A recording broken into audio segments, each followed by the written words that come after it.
Ipagdiriwang bukas ni Pangulong Rodrigo Duterte ang kanyang ika-74 na kaarawan sa kanyang talumpati sa PDP Laban Campaign Rally sa Coronadal City. Sinabi ng Pangulo na kagaya ng nakagawian, nais niyang maging simple lang ito kasama ang kanyang pamilya at mga apo.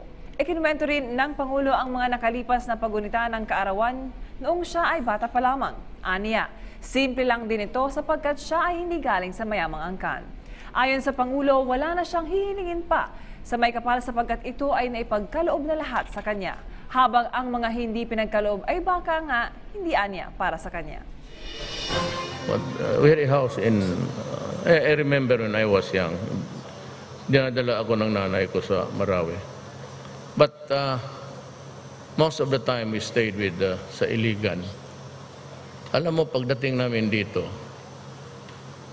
sa Davao, talagang mahirap. Mahirap lang talaga kami.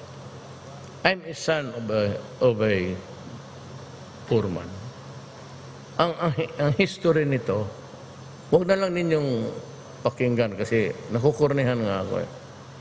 You know, as far as I can remember, at that time, every time mag-birthday ako, sabihin lang ng nanay ko na, "Nak, bigyan lang kita pang sine ha, tapos magpatay lang tayo ng manok." Yung ugis, tawag nila sa Bisaya, puti. Putulin yung, slit yung throat, tapos ilagay yung dugo dito, parang to. That was it for the day.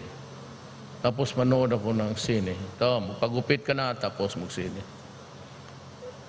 Ganon yan, as far as I can remember. Ganon palagi. Sine lang. Because matagal kami yung traction. Kumbaga sa aeroplano pa sa runway, matagal kami sa runway bago kami naka-lift. Life started to be nice to us. Yung malaki na ako.